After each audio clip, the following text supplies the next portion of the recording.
உன் கண்ணு ரெண்டும் துடிக்குதடி, கல்யாண மேளம் அடிக்குதடி, ஆசையை நெஞ்சில் சுமந்தபடி அண்ணாந்து பார்க்கும் இளைய கொடி, பார்வையிலே கெடிச்சாளே புளியங்கொம்பா புடிச்சாளே,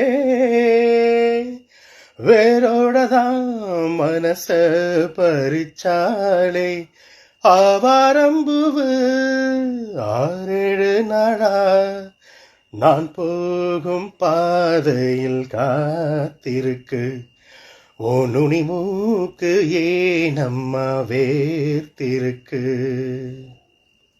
தேங்க்யூ.